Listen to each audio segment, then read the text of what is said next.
कहानी की शुरुआत करूं उससे पहले पूरी क्राइम तक फैमिली मेंबर को बहुत बहुत बधाई, मुबारक, कॉन्ग्रेचुलेशन। हमारी विमेंस क्रिकेट टीम इंडिया पहली बार वर्ल्ड चैंपियन बनी है। और क्या मैच था कल।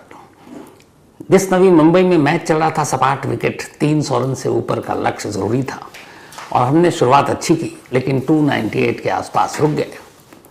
तो उस वक्त लगा था, क्योंकि साउथ अफ्रीका ने जैसे पिछले मैच में बैटिंग की और उनके ओपनर तो खतरनाक, तो लगा था थोड़ा मैच फंस सकता है। ऊपर से सेकंड इनिंग बॉलिंग करनी थी हमें, ड्यू फैक्टर भी था, तो मैच फंसा हुआ लग रहा था। लेकिन जिस तरीके से इंडियन टीम ने खेला, हमारी लड़कियों ने, मतलब मन खुश हो गया। 2 बार पहले हम फाइनल हार चुके हैं पहुंचकर, और दोनों बार ऑस्ट्रेलिया ने हराया था। और इस बार पहली बार ऐसा था जब 2 नई टीम थी, मतलब कोई भी एक जीतती तो वो फर्स्ट टाइम विनर होती। साउथ अफ्रीका भी पहली बार जीतती और हम भी, लेकिन साउथ अफ्रीका हार गई और हम वर्ल्ड चैंपियन बन गए। हरमनप्रीत कौर की पूरी टीम, शानदार प्रदर्शन। तो पूरी टीम को जितनी भी बधाई दी जाए कम। कमाल देखिए कि शेफाली वर्मा जो प्लेयर ऑफ द मैच बनी, वो शायद इस टीम में होती नहीं है, एक इंजर्ड हो गई थी लीग मैच में, उनकी जगह उनको टीम में रखा गया और फाइनल में क्या नॉक खेला। दीप्ति ने तो थ्रू आउट टूर्नामेंट में बेहतरीन बॉलिंग भी की, बैटिंग भी की और इसीलिए प्लेयर ऑफ द सीरीज बनी। तो कुल मिलाकर इस वक्त वर्ल्ड T20 के चैंपियन हम, 50 ओवर के अब हम। वो अहमदाबाद वाला छोड़ देते तो फिर हैट्रिक भी हो जाता, पर कोई बात नहीं। इस एक जीत से कल की हमारी विमेंस क्रिकेट का मोराल जो बढ़ा, और बाकी जो लड़कियां हैं तो क्रिकेट की शौकीन, बहुत फर्क पड़ेगा आने वाले वक्त में। तो एक बार फिर से दिली मुबारकबाद, बधाई पूरी हरमनप्रीत कौर और उनकी टीम को। अब आते हैं आज की कहानी के ऊपर। पिछले से पिछले हफ्ते मैं बिहार गया हुआ था। बिहार इलेक्शन पर मुझे वहाँ के जितने डॉन, बाहुबली, फुटानीबाज, इनके ऊपर डॉक्यूमेंट्री बनानी थी 3 सीरीज की। आज तक के लिए 2 सीरीज तो टेलीकास्ट हो चुका, तीसरा आज रात जाएगा। और क्राइम तक पर ये डॉक्यूमेंट्री एक एक कर, एक आज, एक कल और एक परसों डालूंगा, तो आपको मौका मिले तो ज़रूर देखिएगा। इसी डॉक्यूमेंट्री के बनाने के चक्कर में मैं पहुंचा मुकामा। 24 अक्टूबर, 24 अक्टूबर की तारीख थी वो। और इस वक्त पूरे बिहार विधानसभा चुनाव का सबसे हॉट सीट मुकामा है, क्योंकि यहाँ 2 ऐसे लोग हैं जिनकी दुश्मनी और जिनकी क्राइम की दुनिया में पहचान शायद इस वक्त बिहार में सबसे बड़ी है, सबसे ज़्यादा है। एक सूरज भान, जिसे कहते हैं कि बिहार का अब तक का सबसे बड़ा डॉन, शिवप्रकाश शुक्ला तक जिसे गुरु मानता था, और शिवप्रकाश शुक्ला ने ही सूरज भान को एक नाम दिया था, दादा, और इस वजह से अब सूरज भान दादा के नाम से पहचाना जाता है। और दूसरा अनंत सिंह, वो तो चर्चा में है ही। 24 अक्टूबर की दोपहर जब मैं पहुंचा तो इत्तेफाक से 2 घंटे के अंदर अंदर मुझे इन दोनों डॉन से मिलने का मौका मिला। पहले सूरज भान से और फिर अनंत सिंह से। मतलब तमाम, एक तो क्राइम जर्नलिस्ट पहले भी मैं मिल चुका हूं। सूरज भान से जब मेरी पहली मुलाकात हुई तो मैंने बताया कि शायद हम 18-20 साल बाद मिल रहे हैं, और सूरज भान को यह बात याद थी। उसकी वजह यह है कि 18-20 साल पहले मैंने एक स्टोरी की थी। तब सूरज भान पटना के बेऊर जेल में बंद थे और कई साल हो गए थे जेल में। एक दिन अचानक उन्होंने जेल में मिठाई बांटनी शुरू कर दी। पूछा क्या है, कौन सी खुशी है, क्या ओकेजन है जो मिठाई बांट रहे हैं। तो पता चला सूरज भान बाप बन गए, पिता बन गए। अब बड़ी हैरानी थी कि सूरज भान 5-7 साल से जेल में, बेल भी नहीं हुई, बाहर भी नहीं आए, तो बाप कैसे बन गए। अब या तो सूरज भान जेल से बाहर गए हों या फिर उनकी पत्नी जेल आई हों। और ये वो दौर था जब बड़े बड़े नामचीन क्रिमिनल डॉन, उनका जेल में होते तो थे, लेकिन शाम को शॉपिंग करने से लेके पार्टी करने तक के लिए भी निकल जाते थे। तो उस स्टोरी पे वो बहुत नाराज हुए थे कि आपने मेरी फैमिली, मेरे बारे में इस तरीके की बात की। जब मेरा सिंपल सा क्वेश्चन था कि शख्स जेल में बंद है तो जेल में बंद रहते हुए बाप कैसे बन सकता है, लेकिन ये हुआ। बिहार में सब कुछ मुमकिन है। खैर, उसके बाद बातचीत शुरू हुई चुनावी रैली में। जिस तरीके से सूरज भान ने सवालों के जवाब दिए, उम्र हो गई है, वक्त बीत गया, बहुत सारे डाउन आ गए, लेकिन वो धमक, वो धौंस अब भी कायम थी। ये खत्म करने के बाद पता चला कि थोड़ी दूर पर दूसरी चुनावी रैली है जिसमें अनंत सिंह। अब अनंत सिंह से भी कहीं मुलाकात कर चुका हूं, इंटरव्यू कर चुका हूं। तो अनंत सिंह के पास, अनंत सिंह से बात करना दुनिया का सबसे मुश्किल काम है, इसलिए अवेलेबल तो है, लेकिन आप जितने बड़े आप सवाल पूछते हैं उससे छोटे जवाब हमेशा मिलेंगे। अब या तो बोल नहीं पाते या कुछ और। तो गिरफ्तारी से पहले ही अनंत सिंह से मैंने बात की, कहानी आगे सुनाऊं और बढ़ाऊं। इन दोनों का शॉर्टर वर्जन सूरजभान और अनंत सिंह। क्या सवाल है, और उसमें खासतौर पर एक सवाल यह है कि सूरजभान की यहां पत्नी चुनाव लड़ रही है, सूरजभान नहीं, और सामने कौन है? अनंत सिंह। और पिछली बार अनंत सिंह की पत्नी चुनाव लड़ रही थी, अनंत सिंह नहीं। वजह यह कि अनंत सिंह के ऊपर कुछ इल्जाम लगे थे और चुनाव लड़ने से अयोग्य करार दिए गए। इस बार सूरजभान पर भी इल्जाम है, अयोग्य है, इसलिए पत्नी को आगे कर दिया। ये बिहार में खूब चलता है। तो दो बिहार के टॉप डॉन, दो बाहुबली, दो फुटानीबाज, दोनों आमने सामने, और दोनों से 2 घंटे के अंदर एक बातचीत। यहां से फिर रहे, इसको सुनिए, इसके बाद कहानी को आगे बढ़ाता हूं। सब लोग मेरे नेचर से अवगत था और वही काम हम कर रहे हैं जो पहले करते आए हैं। जो जो काम हमारे परिवार ने जैसे कहे वे काम करते रहे। आगे 2004 में बलिया चुनाव में सब परिवार कर कुटुंब में जाकर अपना खर्चा करके चुनाव लड़े। वहाँ कभी जो काम था उस सब महीने अपने परिवार जिस तरह होता है करते रहे। 14 में आए, फिर 14 में करते रहे। यहाँ इनको न मेरा परिचय देने का जरूरत है, न इनका परिचय लेने का जरूरत है। हम सब भाई भाई हैं। इस बार सुनिए दादा, इस बार का जो चुनाव है, जो मुकाबला है जिनसे, आपको लगता है फ्री फेयर चुनाव और सब कुछ शांतिपूर्ण? सब कुछ सब दिन शांति होते आया है, इस बार भी शांति होगा, इसलिए आप निपटा रहे हैं। मुकाबला किससे मान रहे हैं? हम तो मुकाबला में मान ही नहीं किन्हीं का। हम जनता का मालिक है, जनता सब काम करेगा। जनता मुकाबला कर। अनंत सिंह भी मैदान में है। तू तरीके के हम ही नहीं जानते, मैं अपने आप को जानता हूँ कि हम उम्मीदवार बनकर आए। बीना देवी के सारथी में हम बैठे हुए और जनता मालिक है, जनता हिसाब चुका लेगा। आपको राजनीति कैसी लगती है आनंद सिंह? अच्छा लगता है। इसमें क्या अच्छा लगता है? जनता की सेवा करना। और इस बार आपका मुकाबला किससे मान रहे हैं आप? मुकाबला थोड़ा किसी से नहीं है, जो सब दिन लड़ रहा है वही लड़ रहे हैं। कोई नया तो कहीं से नहीं आए हैं विदेश से कि हमारा कुछ दोसर नहीं लगे। अब जो सब दिन लड़ते हैं उससे आए भी लड़ रहे हैं। बिहार के बहुत से अखबार में खबर छप रही थी, इस बार बिहार विधानसभा का जो चुनाव है उसमें सबसे हॉट सीट मोकामा बन गया है। उसकी वजह ये कि एक तरफ आप हैं, एक तरफ सूरजभान की पत्नी। नया 4 साल पहले जनता से जीत के गए हैं, 1 साल जब बच गया विधायक के तो छोड़ के चल गया बलिया। कितना जनता से प्रेम करते हैं, जिताया जनता 5 साल ले, और 4 साल में आया अथी का MP का इलेक्शन तो त्याग दे के यहाँ से चल गए वहाँ। एक इंटरव्यू दिया था अभी सूरजभान ने, उन्होंने कहा था पिछली बार आनंद जी की पत्नी जीती थी, इस बार हमारी पत्नी। पहला खुद जीतेगी, तो जनता मालिक भगवान है, जिसको वोट देगा वो जीतेगा। आपके हिसाब से बिहार में सरकार किसकी बन रही है? नीतीश जी का सरकार भाजपा मिला के 225 सीट आ रहा है। अब आप लोग बुझिए क्या सरकार बनेगा नहीं बनेगा। आखिरी सवाल है आनंद जी, ये हॉट सीट क्यों बताया जा रहा है? इसलिए कि एक तरफ आप हैं, एक पत्रकार हर तरफ ये कह रहे हैं hot seat Mokama, public hot seat Mokama करे गया है कि आप लोग किए हैं हॉट सीट। तो इन दोनों को तो आपने सुन लिया, दोनों की बातचीत सुन ली। अब दोनों डॉन हैं तो कहां मुकाबला मानेंगे, और उसी ठसक के साथ इन्होंने जवाब दिया। जब मोकामा में चुनावी रैली के दौरान साथ था आनंद सिंह के, वो एक गांव में पहले गया फिर कहीं और, तो अब साथ साथ में गाड़ी लेकर चल रहा हूं क्योंकि मुझे बातचीत भी करनी है। तो अचानक एक तस्वीर पर नजर पड़ी और हमारे कैमरामैन विनोद शिकारपुरी ने और हमारे साथ हमारी प्रोड्यूसर मनीषा झा थी, उन्होंने भी मोबाइल से और कैमरे से वो कैप्चर कर लिया। कमाल की वो तस्वीर है। फिर मैंने पता किया, जो चीज़ देखी अभी बताता हूं आपको। तो पता किया तो पता चला कि नहीं, इसकी कहानी अलग है। वो तस्वीर और कहानी ये है कि अनंत सिंह जब जब जहां जहां जाते हैं, चाहे गांव में, किसी के घर में, पैदल, अगर वो AC में नहीं बैठे, गाड़ी में, घर में, तो ठीक, लेकिन गाड़ी और घर के अलावा अगर वो बाहर है तो एक लड़का उनके साथ साथ चलता है और वो रहेगा उन्हीं के इर्द गिर्द। लेकिन जैसे ही अनंत सिंह कहीं रुके, अगर 2 मिनट के लिए भी रुक गए सड़क पर, तो उसका एक ही काम है, वो अनंत सिंह के पीछे जाकर फौरन खड़ा होगा और एक बैटरी से चलने वाला फैन यानी पंखा उठाएगा और अनंत सिंह के सर के दाएं या बाएं वो पंखा लेकर खड़ा हो जाएगा, ताकि अनंत सिंह को गर्मी न लगे। वैसे ही गर्म दिमाग तो शायद इसलिए भी ठंडा रखना जरूरी होता है। तो ऐसे ही जब घूम रहा था तो कई जगह देखा कि भीड़ है, अनंत सिंह के दाएं बाएं के लोग बदलते रहते हैं आगे पीछे के, लेकिन एक जगह नहीं बदलती और वो वही लड़का होता है फिर वो फैन।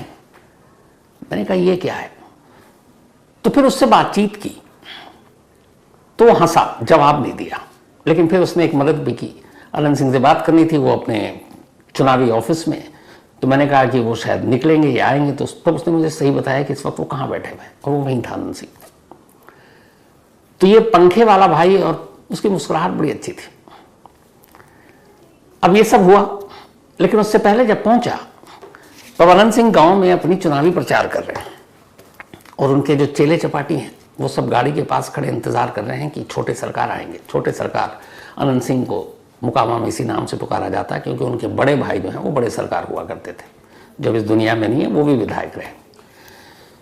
तो अब देखा सब 6-7 हट्टे कट्टे लोग खड़े थे, मैं अपना किसी से बात कर लूँ, तब तक एक आया, और वो सब देख के मतलब आप समझ जाएंगे ये लोग कौन है,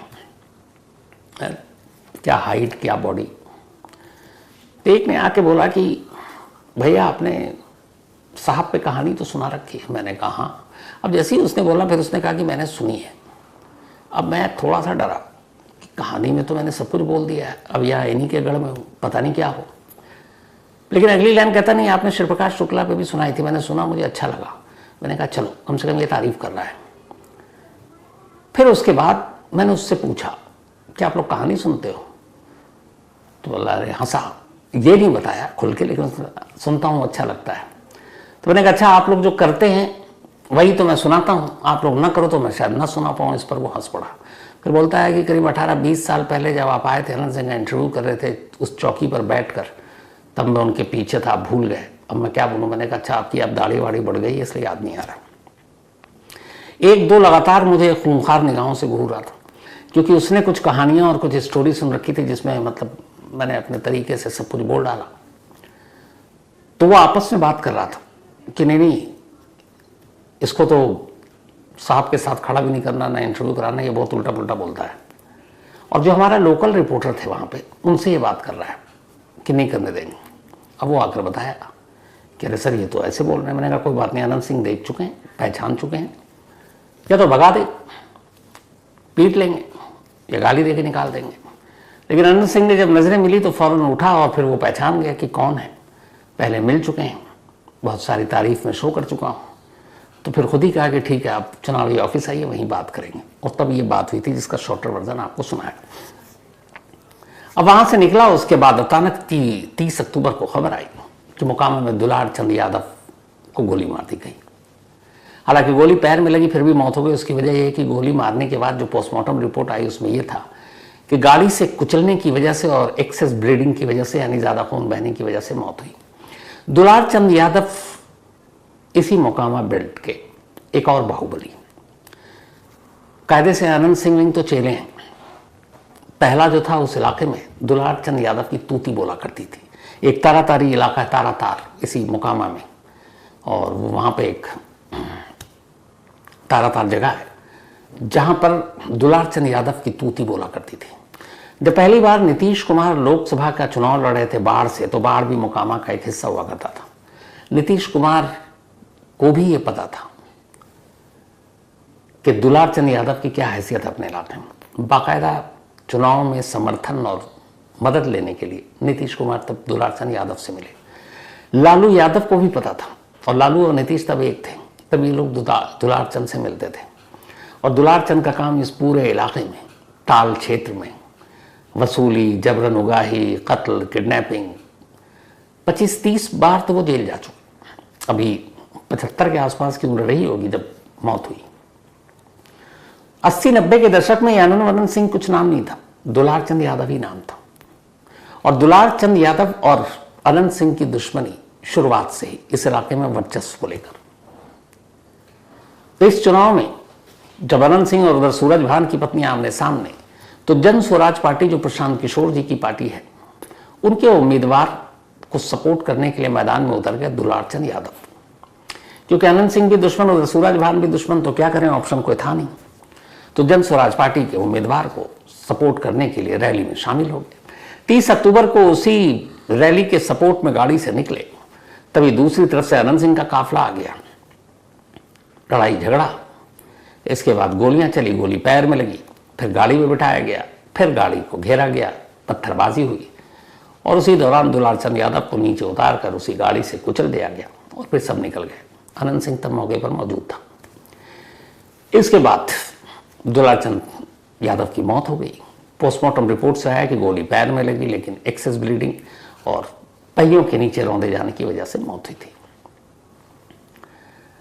अब नामजद एफआईआर दिखाया जा रहा है। चश्मदीद थे, दुलार चंद का पोता है वहां पे, और उसने कहा कि मैंने खुद देखा अनंत सिंह को।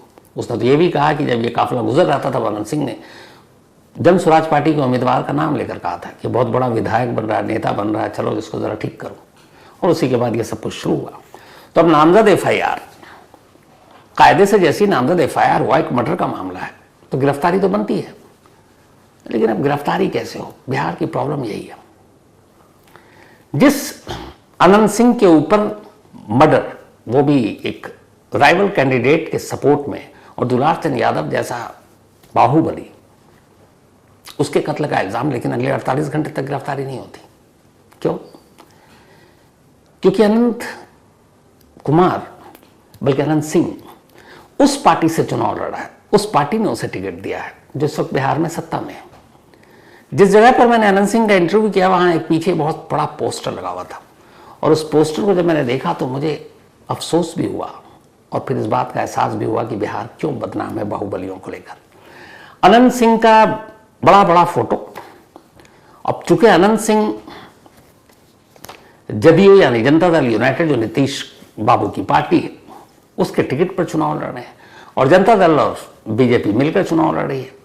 तो जितने कद्दावर नेता इन दोनों पार्टियों के ऊपर उनकी तस्वीर है, और उनके ठीक नीचे अनंत सिंह की तस्वीर।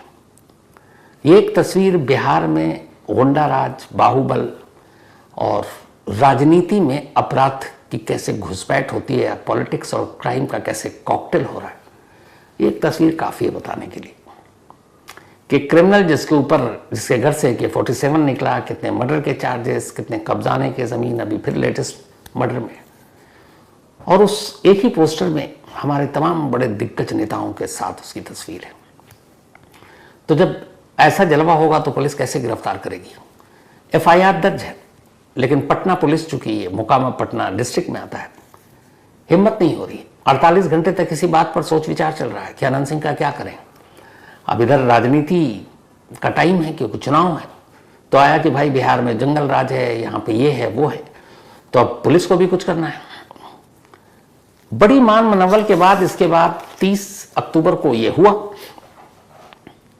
और फिर 1 अक्टूबर की देर रात जो 2 अक्टूबर हो गई है, पटना पुलिस के SSP कार्तिकेय शर्मा पूरे दल बल लाव लश्कर के साथ अनंत सिंह के घर पहुंचते हैं, वो भी देर रात, ताकि सपोर्टर ना हो, बाकी कुछ ना हो। और अनंत सिंह के घर जाकर अनंत सिंह को गिरफ्तार करने का मतलब बिहार पुलिस जानती है, पहले भी खून खराबा हो चुका है। तो वहां जाने के बाद फिर काफी देर तक SSP अनंत सिंह से बात करते हैं, मान मुलव्वल करते हैं। इधर पुलिस को भी यह एहसास है कि यहाँ पे चुनाव का टाइम है, सारे कार्यकर्ता एक्टिव है, कुछ भी हो सकता है। ये वो अनंत सिंह है जिसके पास से AK-47 निकल चुका है, हथियारों का जखीरा कितना हो पता नहीं। तो पटना पुलिस को भी इस बात का डर, लेकिन फिर SSP अनंत सिंह से अकेले में बात करते हैं, समझाया जाता है, और इसके बाद फिर अनंत सिंह की मर्जी होती है कि अच्छा ठीक है अब ले चलो। तब रात के अंधेरे में अनंत सिंह को मोकामा से लेकर पटना लाया जाता है और पटना में रखा जाता है। रात के करीब 1:30-2 बजे पटना पुलिस और पटना के DM, पटना के SSP मीडिया को फोन कर प्रेस कॉन्फ्रेंस के लिए बुलाते हैं। सोचिए ऐसा कहां होता है।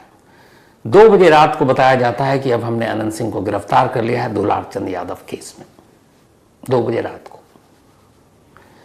जिसका नाम FIR में है, जिसके ऊपर मर्डर का केस है, जिसका पूरा पुराना इतिहास है, उसे पकड़ने के लिए पहले उसकी मर्जी पूछी जाती है, उसे समझाया जाता है, उसे मनाया जाता है, और तब पटना लाया जाता है। अब आप अंदाजा लगाइए कैसे लोग जब विधानसभा में पहुंचेंगे, जहां कानून के दुश्मनों के खिलाफ कानून बनता है, और वही कानून बनाने में कानून के दुश्मन ही उसी छत के नीचे बैठकर अपनी राय दे, इससे बड़ा मजाक लोकतंत्र का क्या होगा। लेकिन अफसोस यही सच। तो खैर, सूरजभान, अनंत सिंह, इन सबसे मिलते मिलाते वहीं थोड़ी दूर पर बेगूसराय है। उस बेगूसराय में जाना मेरे लिए बहुत जरूरी था। उसकी वजह यह थी कि इस देश में पहला चुनाव 1951 और 52 में हुआ था, 1951 और 52 में। 25 अक्टूबर 1951 ये वो तारीख थी जब इस देश में आज़ादी के बाद पहला चुनाव हुआ। हालांकि आज़ाद हम 15 अगस्त 1947 को हो गए, लेकिन फिर 1948 में हमारा कॉन्स्टिट्यूशन यानी संविधान बना। अब उसके बाद ये हुआ कि देश में चुनाव कराना है। आज़ादी की लड़ाई में कांग्रेस आगे थी, लेकिन अब चुनाव बनाना है, सरकार जनता के द्वारा चुनी जाएगी, तो इलेक्शन तो ज़रूरी है। अब अंग्रेज जब तक थे यहाँ 250 साल, उन्होंने चुनाव और वोटिंग को अपनी बपौती बना रखी थी। हर हिंदुस्तानी को वोट डालने का भी अधिकार नहीं था। कास्ट, रिलीजन, पहुंच, ऊंच नीच, इन सबको देखकर वोट डालने का अधिकार दे देती थी अंग्रेज ऊपरी मन से। और तब महिलाओं को की हालत ये थी कि महिलाएं अपने पहचान के दम पर वोट ही नहीं देती थी। अगर महिलाएं वोट भी देने जा रही हैं तो वहां लिखा होता था फलाने की पत्नी, फलाने की बेटी, फलाने की बहन। वोटर लिस्ट में ऐसे होता था, वहां कहीं नाम नहीं होता था किसी महिला का। तो अब आजाद देश के बाद पहला चुनाव होना था। इलेक्शन कमीशन, सुकुमार सेन पहले इलेक्शन कमिश्नर बने। अब हमारे पास न वोटर लिस्ट, न कोई डेटा। बंटवारा भी हुआ आजादी के साथ, बहुत सारे लोग इधर से उधर विस्थापित आ गए। अब किस शहर में कौन कितना वोटर, किस गांव में कितना वोटर, किस स्टेट में कितना वोटर, कोई रिकॉर्ड नहीं। तो पहला तो काम यह था कि चुनाव में हिस्सा कौन लेगा। तब ये बना कि 18 साल का हर वयस्क, हर बालिग हिंदुस्तान का वोट डालेगा। और उसमें यह भी हुआ कि अब महिलाएं किसी और के नाम पर नहीं, अपने पति, अपने पिता, अपने भाई के नाम पर नहीं, अपने नाम पर वोट डालेंगी। बाकायदा महिलाओं के नाम तब वोटर लिस्ट में लिखे गए कि ये सुनीता है, ये सफिया है, इस तरीके से। अब ये सब कुछ हो गया, चुनाव तो कराना था। तो 48 में संविधान बनने के बाद लगभग 2.5-3 साल बीते। 1951 25 अक्टूबर की तारीख तय हुई और ये तय हुआ कि अब वोटिंग होगी इंडिया में। तब चुनाव लोकसभा और स्टेट्स का एक साथ हुआ करता था। तो 51 से 52 तक चुनाव हुआ और ये चुनाव बड़ी सादगी से हुआ। तब बैलगाड़ी पर नेता निकलते थे, बैलगाड़ी पर प्रचार होता था, या लोग साइकिल पर आते थे। तो 51 और 52 का पहला चुनाव देश के लोकसभा का और अलग अलग स्टेट का बड़े शांतिपूर्ण तरीके से, बड़ी ईमानदारी से, शराफत से पूरा हुआ। और शायद उस वक्त वोटरों को यह भी पता नहीं था कि चुनाव में गड़बड़ी कैसे करेंगे, क्योंकि एक खुशी, एक जोश था कि हम आज़ाद हो गए और इस आज़ादी के बाद पहली बार हमें वोट डालने का हक मिल रहा है। तब हिंदुस्तान की आबादी करीब 35-36 करोड़ रही होगी, तो अंदाजे के हिसाब से 20 से 22 करोड़ हिंदुस्तानियों ने वोट डाला था फर्स्ट टाइम। इसके बाद 1957 का चुनाव आया। 57 के चुनाव ने पहली बार इस देश में चुनाव को कलंकित किया। बेगूसराय से करीब कुछ किलोमीटर की दूरी पर एक गांव है रचियाही। इस रचियाही में भी मैं गया। वहां एक बूथ हुआ करता था, वो खंडर हो चुका था। अब उस बूथ की जगह पर वहां एक पंचायत भवन बन रहा है, इमारत अभी बन रही है, खड़ी हुई है। 1957 के बिहार विधानसभा के चुनाव में इस इलाके से 2 उम्मीदवार थे, एक कांग्रेस के और एक कम्युनिस्ट पार्टी के। 57 के आसपास बेगूसराय में पहली बार रिफाइनरी का प्रोजेक्ट पास हो चुका था। देश का दूसरा सबसे बड़ा रिफाइनरी बेगूसराय में खुलने जा रहा था, पहला असम में था। अब जब इतनी बड़ी रिफाइनरी आएगी तो वहां रोजगार आएगा, पैसा आएगा, लोगों को नौकरी मिलेगी। कम्युनिस्ट इसीलिए मजबूत थे क्योंकि वहां मजदूरों की एकता थी और कम्युनिस्ट उनके एक तरह से मसीहा। लेकिन जो पहला चुनाव हुआ उसमें कांग्रेस उम्मीदवार जीत गए। अब दूसरी बार चुनाव हो रहा था 57 में। कांग्रेस के जो उम्मीदवार थे, सरयुग सिंह शायद, उन्हें यह अंदाजा था कि इस रचियाही पोलिंग बूथ पर करीब 3 से 4 गांव के लोग वोट देने आएंगे और ये पूरा का पूरा 3-4 जो गांव है ये कम्युनिस्टों का गढ़ है। यहाँ ज्यादातर मजदूर और उनके परिवार लोग रहते हैं, यूनियन के जुड़े हुए। तो यहां से कांग्रेस को कोई भी वोट नहीं जाएगा, तो फिर क्या करें। और कम्युनिस्ट पार्टी के जो उम्मीदवार थे, शायद चंद्रशेखर, वो यहां से जीतते हुए नजर आ रहे थे। तब पहली बार कांग्रेस कैंडिडेट सरयुग प्रसाद सिंह ने अपने लोगों को तैयार किया और कहा एक काम करो, इन 3 गांव के लोग पोलिंग बूथ तक वोट डालने पहुंच ही नहीं पाए, ऐसा काम करो। अब उस वक्त सारे मिलकर इकट्ठे बैलगाड़ी में आते थे तो पोलिंग बूथ से पहले इनकी बैलगाड़ियों को रोक दिया गया, पहले धमकाया गया वोट नहीं डालना जाओ, कुछ लोग नहीं माने तो फिर मारपीट शुरू हो गई। फिर भी लगा कि कुछ लोग बूथ तक जाएंगे, तो फिर संयुक्त प्रशासन के लोग पहुंच गए पोलिंग बूथ रचियाही में, और वहां उन्होंने बूथ को लूटना शुरू कर दिया अपने आप ठप्पा लगा कर। तब इलेक्शन कमीशन ने सोचा नहीं था कि यहाँ चुनाव कराने के लिए बूथ की सुरक्षा भी जरूरी है। तब न पुलिस न पैरामिलिट्री फोर्सेस, सीसीटीवी कैमरा तो होता भी नहीं था। यहाँ तक कि किस बूथ पे क्या गड़बड़ हुई अगले दिन लोगों को अखबार से पता चलता था। तो खैर वो बूथ कैप्चरिंग की घटना हो गई। ये देश में होने वाली पहली बूथ कैप्चरिंग थी जो बिहार के बेगूसराय के इसी रचियाही गांव में हुई। इससे पहले बूथ कैप्चरिंग शब्द भी किसी ने नहीं सुना था इंडिया में। ये पहला मामला था और यहीं से ये बदनामी शुरू हुई। इसके बाद 57 के इस चुनाव ने बूथ कैप्चरिंग दिखाई। 64 आते आते ब्रौनी रिफाइनरी शुरू हो गया। अब वहां रिफाइनरी शुरू हुआ तो ठेके और उसको लेकर जो गुंडे थे छोटे छोटे वो माफिया बनने लगे। फिर वही नेताओं ने उनका इस्तेमाल करना शुरू किया। फिर 64 के 6 साल के बाद 70 आया तो धनबाद जो देश का सबसे बड़ा कोयला पैदा करने वाला शहर है, डायमंड सिटी जिसे कहते हैं, ब्लैक डायमंड सिटी, तो वहां उसका राष्ट्रीयकरण होगा, नेशनलाइज हो गया। पहले वो प्राइवेट लोगों के हाथ में खदानें हुआ करती थी। जैसे हुआ तो वहां भी अब जो पहलवान टाइप के लोग थे वो गुंडे से माफिया बनते गए। तो बिहार में असल में माफिया राज का जन्म बेगूसराय के रिफाइनरी और धनबाद के कोयलांचल से शुरू हुआ। हालांकि अब धनबाद बिहार का हिस्सा नहीं है, अब वो झारखंड का हिस्सा है। और फिर तो इसके बाद सिलसिला ही शुरू हो गया। इसी बीच में जब ये 70 में हुआ था, 80 के दशक में पश्चिमी चंपारण, जहां से गांधी जी ने 1917 में अपना पहला आंदोलन शुरू किया था, चंपारण आंदोलन, तब अंग्रेजों ने वहां के किसानों के ऊपर एक शर्त लगा दी थी कि आप जो भी खेती करोगे उसमें 1/3 नील की खेती करोगे, और उसके पैसे बहुत कम देते थे। किसान इसके खिलाफ में थे कि हम नील की क्यों करें, नुकसान है, बट उन्हें दबा दिया जाता था। ये बात गांधी जी को पता चली। गांधी जी साउथ अफ्रीका से लौटे थे, उन्होंने कहा कि चलो, और वो पहुंचे चंपारण, पश्चिमी चंपारण। तब राजेंद्र बाबू देश के पहले जो राष्ट्रपति थे वो भी उस आंदोलन में शामिल हुए। वहां जाकर गांधी जी ने अपने अहिंसा आंदोलन की शुरुआत पहली बार पश्चिमी चंपारण से की, इन्हीं किसानों के हक में। अंग्रेज डर गए, फिर अंग्रेजों को झुकना पड़ा। अंग्रेज ने कहा ठीक है हम ये वापस लेना, उन्होंने शर्त वापस ली। और इसी एक आंदोलन ने इस देश की आज़ादी के आंदोलन का आगे चलकर रास्ता दिखाया। और कहते हैं इसी एक आंदोलन की वजह से गांधी जी को महात्मा कहा गया। लेकिन गांधी जी वहां से निकल लिए, धीरे धीरे वक्त हुआ, देश आज़ाद हो गया। उसी पश्चिमी चंपारण में अब गांधी और गन्ने की जगह गन्ने ले लिया। जमीनों पर अब जमींदारों ने कब्जा किया तो गरीब मुखर हो उठे, फिर डाकू निकलने शुरू हो गए। पश्चिमी चंपारण एक दौर ऐसा था जब मिनी चंबल कहा जाता था। एक तो चंबल है ही है, वो मिनी चंबल था। धीरे धीरे उन डकैतों को भी, नेताओं को लगा कि ये चुनाव जीतने में बड़े कारगर साबित होते हैं, तो उन्होंने डकैतों को अपनी तरफ ले लिया। जब भी पोलिंग होती वो सीधे डकैतों का इस्तेमाल करते। वो जो डाकू हैं वो गांव गांव जाकर लेटर बांट देते थे। असल में पूरे पश्चिमी चंपारण में तब बेतिया समेत ये होता था कि जो पावरफुल डकैत हैं उनकी तरफ से एक लेटर जारी होता था कि इस चुनाव में फलाने उम्मीदवार को वोट देना है, और अगर नहीं दिया तो फिर अंजाम क्या होगा आपको पता ही नहीं। दे दिया, या जिस डाकू ने फरमान जारी किया वो कैंडिडेट जीत गया, तब कोई इंक्वायरी नहीं होती थी। लेकिन अगर गलती से डाकुओं का फरमान आया और वो कैंडिडेट हार गया तो उन गांवों को पूरी तरह से आग लगा दिया जाता, लोगों के घरों से खींचकर उन्हें मारा जाता, नरसंहार होता, मांस किलिंग।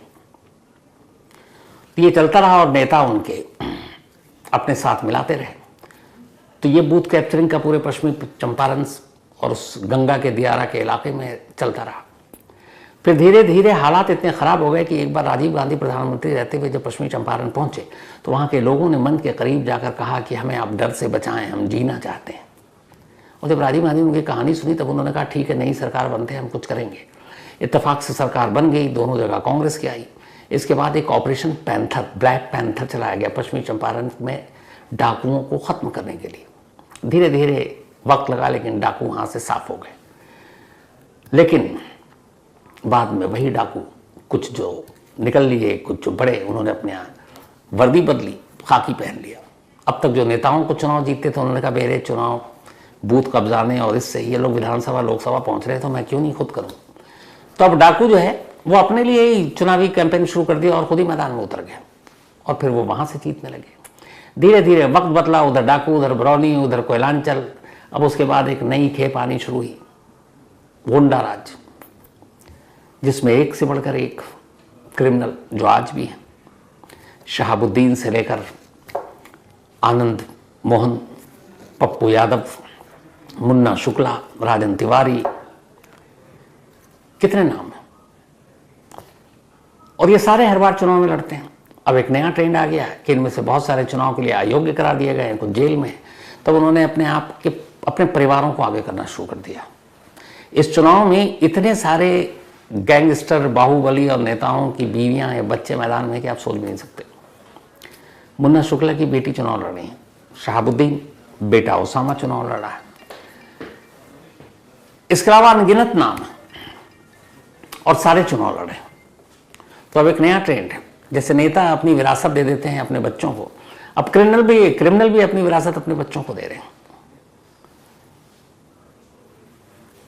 14 तारीख को सरकार किसकी बनेगी, उसकी वोटिंग होगी, नतीजा सामने आएगा। 6 तारीख को पहली पोलिंग है, इसके बाद 11 को है।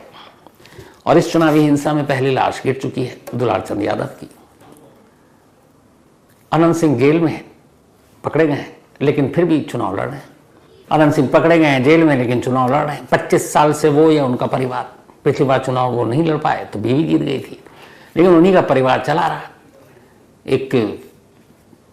किसी ने ये शब्द कही थी कि मोकामा असल में बिहार में राजनीति का वध स्थल है। आज तक वहां से कोई शरीफ जीत ही नहीं पाया। और कमाल देखिए ना, जितनी बड़ी पार्टियां, नीतीश बाबू की पार्टी है, साथ में बीजेपी है, दोनों ने मिलकर किसको टिकट दिया हुआ है, अनंत सिंह को।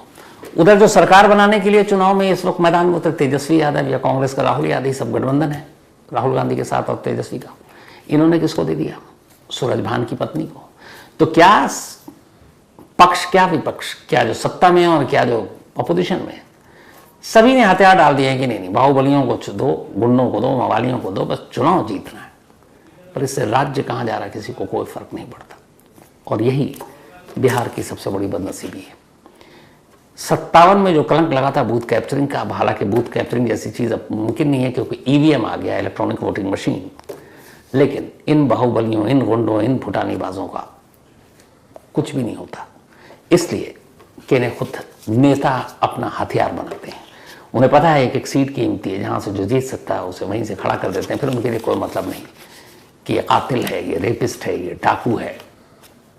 बस राजनीति का खेल खेलना है। क्या कीजिएगा, उम्मीद तो यही है कि आने वाले वक्त में शायद नई जनरेशन इन चीज़ों को चेंज करे, बट उम्मीद पे ही दुनिया कायम है। तो खैर, कहानी में आज इतना ही, लेकिन कहानी खत्म करूं बहुत दिनों से